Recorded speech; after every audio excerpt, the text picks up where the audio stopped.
South Sudan wrestling. Dinka tribe versus Mundari, and the winner is... Wrestling has a deep-rooted history in South Sudan, dating back centuries before its independence in 2011. This traditional sport holds a special place in the hearts of the South Sudanese people, not only as a form of physical competition, but also as a symbol of cultural pride and unity. The origins of wrestling in South Sudan can be traced back to the tribal communities that have inhabited the region for generations.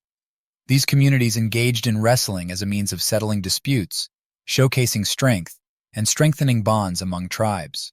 Wrestling was not just a sport, it was a way of life. South Sudanese Mundari tribe. The South Sudanese Mundari tribe worship cows as equals and treat them as equals. The tribe has a strong connection with animals, and each tribe member has an estimated 10-12 cows. They are very bonded with animals. Nothing is more important than the animals.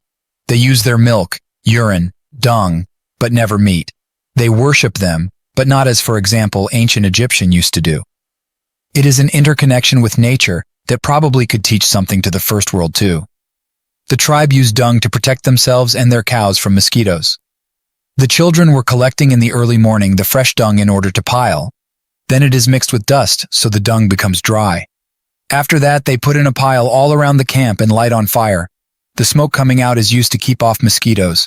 I have reason why I call them, and one of the best reasons is that the men and women have the language of they cows. Once animal are taken for feeding and don't eat enough grass in the morning. All animal will be taken for 3 hours breakfast. The role of the Mundari girls and boys at the cattle camp just has told you that they more and more you can get to know. The Mundari people of South Sudan are fierce warriors and cattle herders. They live for their Ankole-Watusi cows, continuing a traditional lifestyle that is slowly being encroached on by the modern world. Heaps of cow dung are burnt, and the ash is used as antiseptic and sunscreen by herdsmen.